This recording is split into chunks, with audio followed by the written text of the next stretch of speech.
பால், அப்புறம் வந்து மாமிசம் இதிலெல்லாம் வந்து சத்து இருக்கலாம். பசும்பால் அல்லது எருமைப்பால், ஆட்டுப்பால் இதெல்லாம் வந்து சத்து இருக்கலாம். அதே மாதிரி மீன்லேயும் நிறைய சத்து இருக்கலாம். அதே மாதிரி மாட்டுக்கறி, ஆட்டுக்கறி, மான் கறி, முயல் கறி எல்லாத்துலேயும் சத்து இருக்கலாம்.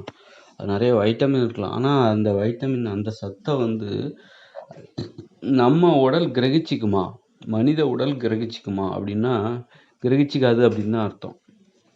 ஏன்னா மனித உடல் வந்து அது வந்து அற்புதமான வடிவமைப்பு கொண்டது தான். அதனோட செயல்பாடுகள் அத்தனையும் வந்து தீர்மானிக்கப்பட்டது, வரையறுக்கப்பட்டது. அதை நம்ம மாற்றவே முடியாது.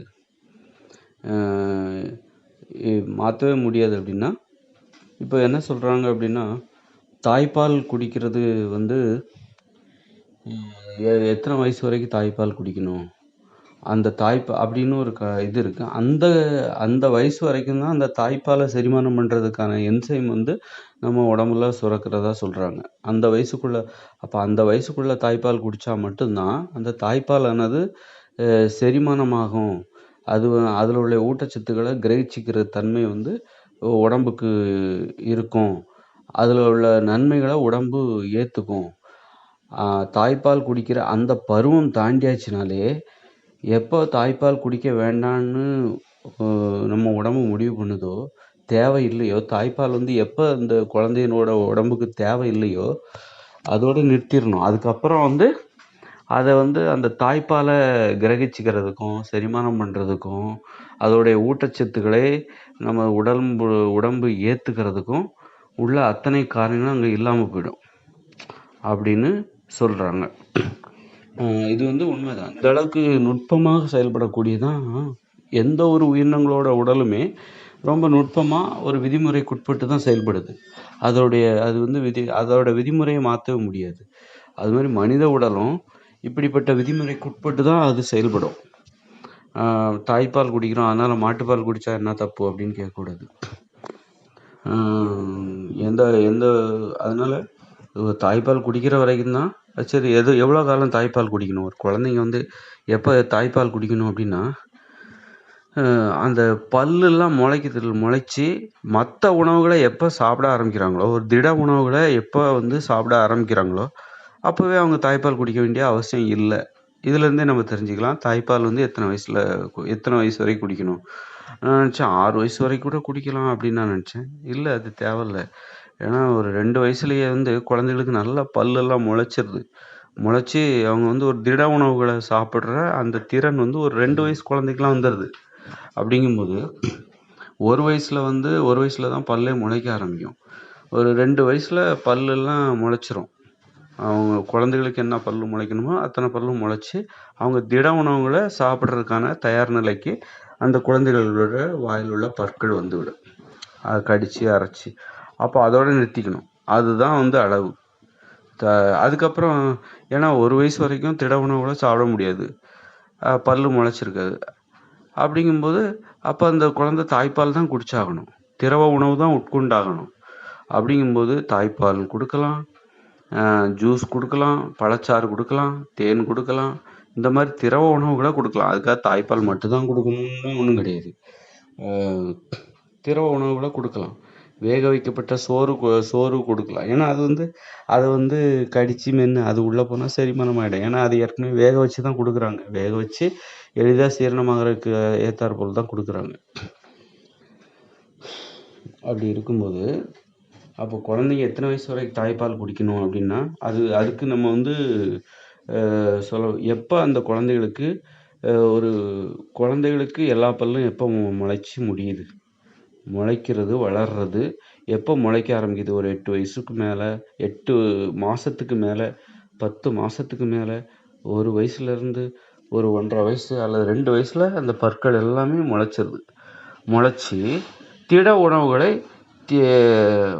திட உணவுகளை வந்து சாப்பிட்றதுக்கு ஒரு தயாரான நிலைக்கு வந்த உடனே தாய்ப்பால் நிறுத்திடணும். இதுலேருந்தே நமக்கு தெளிவாக தெரிஞ்சு போகுது தாய்ப்பால் எத்தனை வயசு வரைக்கும் குடிக்கணும் அப்படின்னா 2 வயசு வரைக்கும். எனக்கு இன்னும் சரியாக தெரில எத்தனை வயசில்.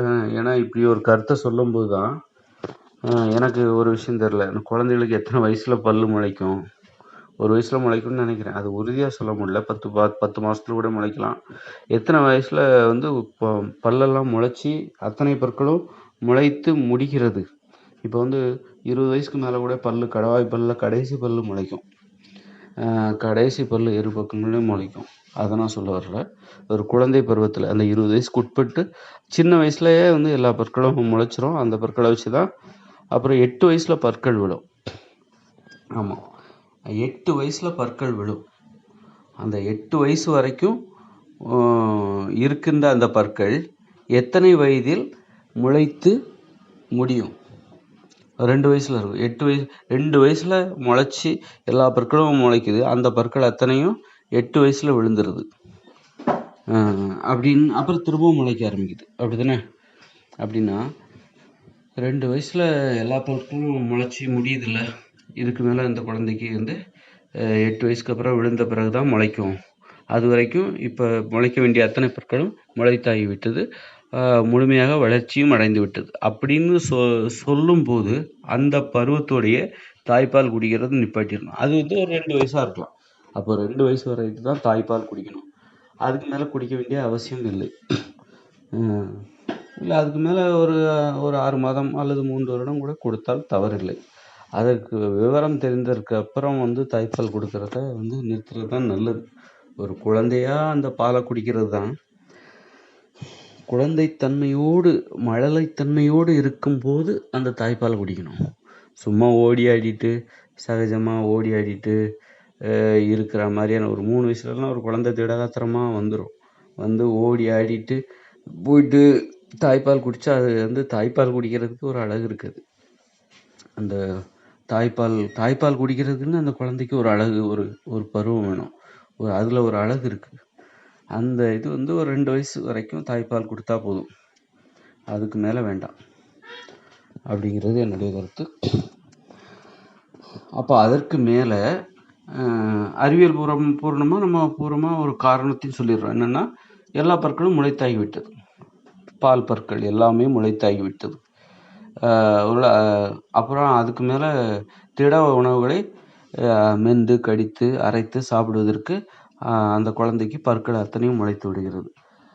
அப்படிங்கும்போது அதுக்கப்புறம் திரவ உணவு உட்கொண்டே ஆக வேண்டிய நிர்பந்தம் அந்த குழந்தைகளுக்கு இல்லாத அந்த சூழ்நிலையில் திரவ உணவுகளையும் உட்கொள்ளலாம். அதை முற்றிலும் அதுக்காக தவிர்த்து விட வேண்டிய அவசியம் கிடையாது. தவிர்த்து விடணும் அப்படின்னு நான் சொல்ல, திரவ உணவுகளோடு திட உணவுகளையும் சாப்பிடுவதற்கு தயாராகிற அந்த தகுதி அந்த குழந்தைக்கு வந்துவிட்டது என்பதைத்தான் அந்த பற்கள் அத்தனையும் முளைக்கின்ற அந்த பருவம். அது 2 வயசுன்னு வச்சுப்போம். 2 வயசு அப்புறம் அதுக்கு மேலே தாய்ப்பால் குடிக்க வேண்டிய காரணம் இல்லைல்ல. தாய்ப்பாலை குடிச்சே ஆகணும் அப்படிங்கிற தாய்ப்பாலையும் குடிக்கலாம். ஆனால் அது தாய்ப்பாலை நிறுத்தி விடலாம். 2 வயசில் குடித்து முடித்து நிறுத்திடலாம். வேணால் கூடுதலாக ஒரு 4 மாதம் என்னவோ குடிக்கலாம். அதுக்கப்புறம் அந்த குழந்தைகிட்ட உள்ள மழலைத்தன்மை, அந்த குழந்தைத்தன்மை, தத்தி நடக்கவே சிரமப்படுகிற அந்த இதுதான் வந்து இந்த பால் குடிப்பதற்கான, தாய்ப்பால் குடிப்பதற்கான தகுதி உள்ள ஒரு குழந்தையின் தன்மைன்னா என்னென்னா, நடக்கவே அந்த குழந்தை சிரமப்படணும் மாதிரி ஒரு குழந்தைத்தன்மை இருக்கணும். அதில் தெளிவாக நடக்குது, தெளிவாக ஓடுது, தெளிவாக பேச ஆரம்பிக்குது. அப்படிங்கும்போது அப்புறம் தாய்ப்பால் தேவையில்லை. அப்போ தேவையில்லை அப்படிங்கும்போது ஓகே, இது ஏற்றுக்கிற மாதிரி இருக்குது அப்படின்னா, அப்போ உடலில் இன்னொரு விஷயமும் அங்கே நடக்குது. தாய்ப்பால் எப்போ அந்த குழந்தைக்கு தேவையில்லையோ அப்போவே அந்த தாய்ப்பாலை கிரகித்து கொள்வதற்கான சாத்தியக்கூறுகள் அந்த உடலில் நின்று விடுகின்றன. என்சைம்கள் சுரப்பதில்லை என்று சொல்கிறார்கள். அது மாதிரி அப்போ தாய்ப்பாலே அப்படி தாய்ப்பாலுக்கே அந்த நிலைமைன்னா மாமிசம்லாம் சாப்பிடணுங்கிற அவசியமே கிடையாது. நம்மெல்லாம் மாமிசம் தாய்ப்பால் குடிக்க வேண்டிய நிர்பந்தம் இருக்குது. அது வந்து அதில் நியாயமும் இருக்குது. அது தாய்கிட்ட இருந்து தான் வருது. அந்த குழந்தையை பெற்றெடுத்த தாயின் மார்பிலிருந்து சுரக்கின்ற பால். ஆதலால் அதை குடிக்கலாமா வேண்டாமா என்கிற விவாதத்துக்கே இடமில்லை. எத்தனை வருடம் குடிக்க வேண்டும் என்பதுதான் நமக்கு இப்பொழுது குழப்பம்.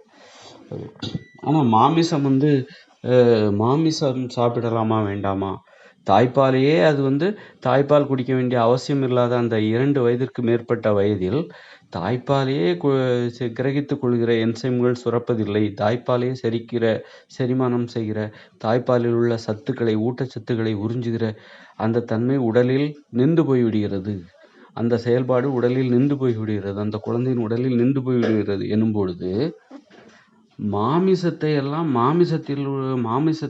சாப்பிட்டு அந்த அதில் உள்ள ஊட்டச்சத்துக்களை கிரகித்து கொள்கிற தன்மை மனித உடலுக்கு இருப்பதற்கு வாய்ப்பே இல்லை. ஆக மனித உடல் ரொம்பவும் திட்டமிட்டு செயல்படுகிறது.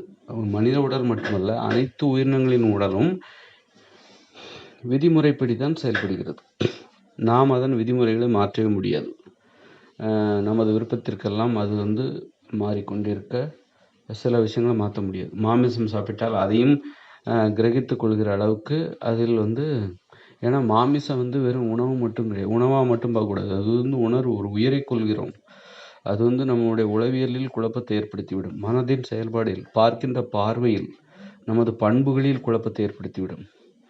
மாமிசத்தில் ஊட்டச்சத்துக்கள் இருக்கலாம். அது அதை சாப்பிடும்போது என்னென்னலாம் மாற்றம்லாம் ஏற்படுது பாருங்க.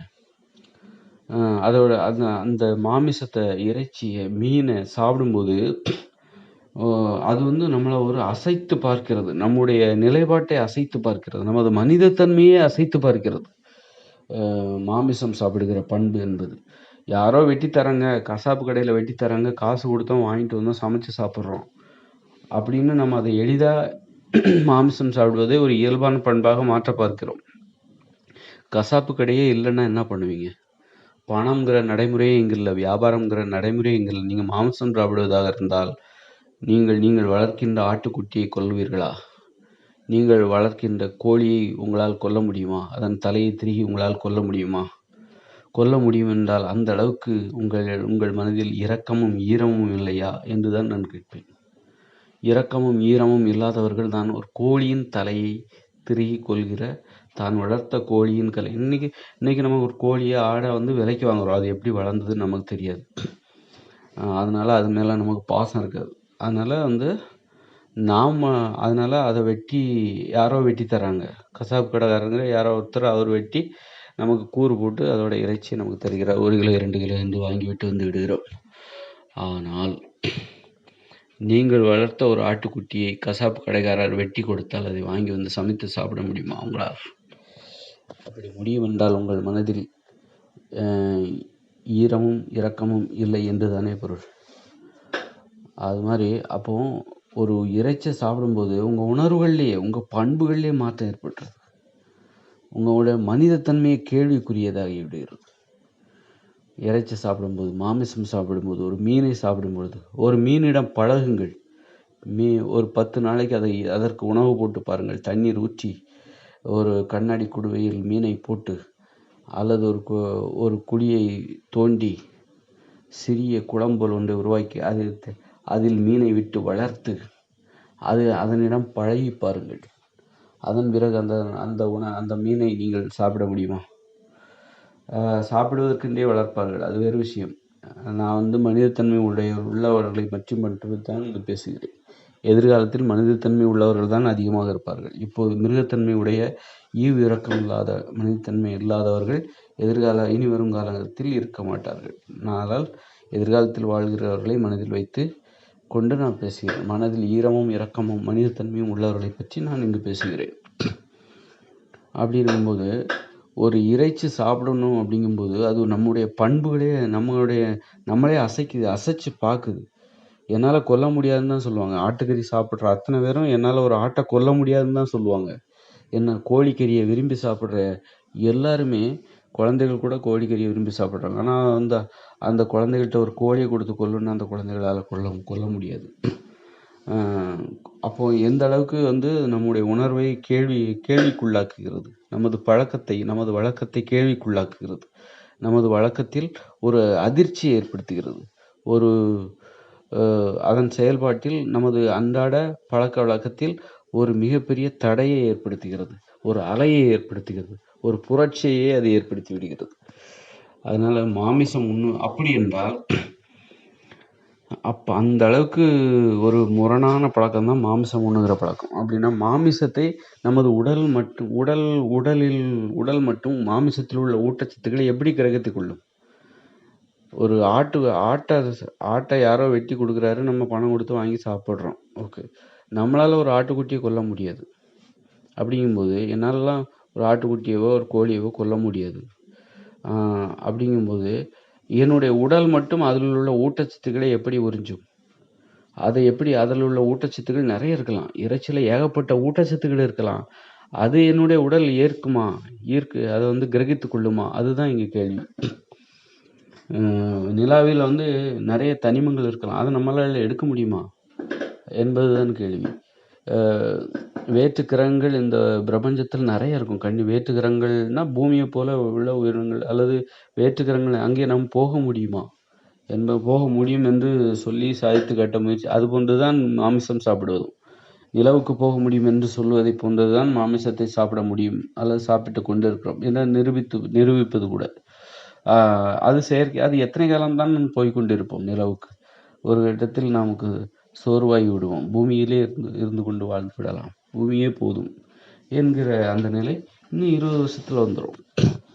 அதே மாதிரிதான் வந்து மாமிசத்தை எத்தனை நாள் தான் நம்ம மனதை நமக்குள்ள இருக்கிற அந்த மனிதத்தன்மையின் கண்களை மூடிக்கொண்டு மனிதத்தன்மையின் அந்த குரல் வெளிப்படுகிற அந்த வாயை பொத்தி கொண்டு எத்தனை காலத்திற்குத்தான் ஈரமும் இரக்கமும் இல்லாத செயல்களை செய்து அந்த ஆடுகளையும் மாடுகளையும் கொன்று அது இறைச்சி எத்தனை காலத்துக்குத்தான் சாப்பிட்டு கொண்டிருப்போம்? நமக்கு இரக்கமே இல்லாதது போன்று எத்தனை காலத்திற்கு தான் நான் நடித்து கொண்டிருக்க முடியும்? எத்தனை நாட்களுக்குத்தான், எத்தனை காலங்களுக்குத்தான் நாம் வந்து தண்ணீருக்குள் மூழ்கி மூச்சு அடக்கி கொண்டே இருக்க முடியும்? வெளியே வந்துதானே தீர வேண்டும். அது போன்றதுதான் இந்த இறைச்சி சாப்பிடுகிற வேலையெல்லாம். சோர்வடைந்து விடுவோம். ஒரு கட்டத்தில் சோர்வடைந்து இனிமே என்னால் முடியாது அப்படின்ற மாதிரி, இனிமே என்னால் ஒரு உயிர்களை கொல்ல முடியாது, இனிமேல் என்னால் ஒரு ஆட்டுக்குட்டியோ ஒரு மாட்டையோ கொல்ல முடியாது.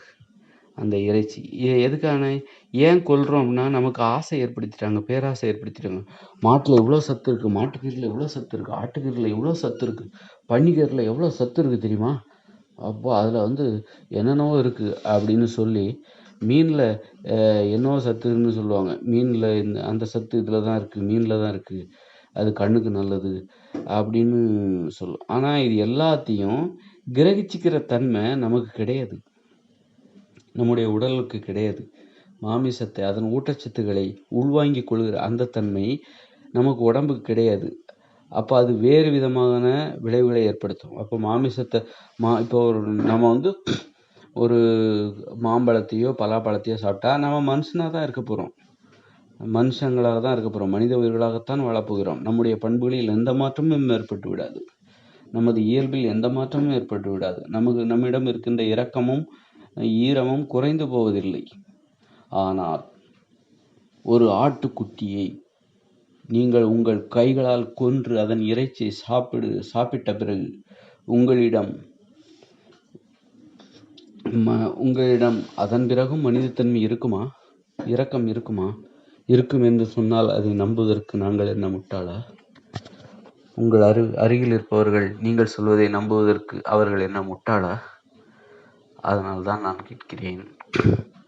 அப்போ பண்புலேயே அது எந்த மாற்றத்தை ஏற்படுத்துதுன்னா, ஒரு பண்பையே புரட்டி போட்டு விடுகிறது.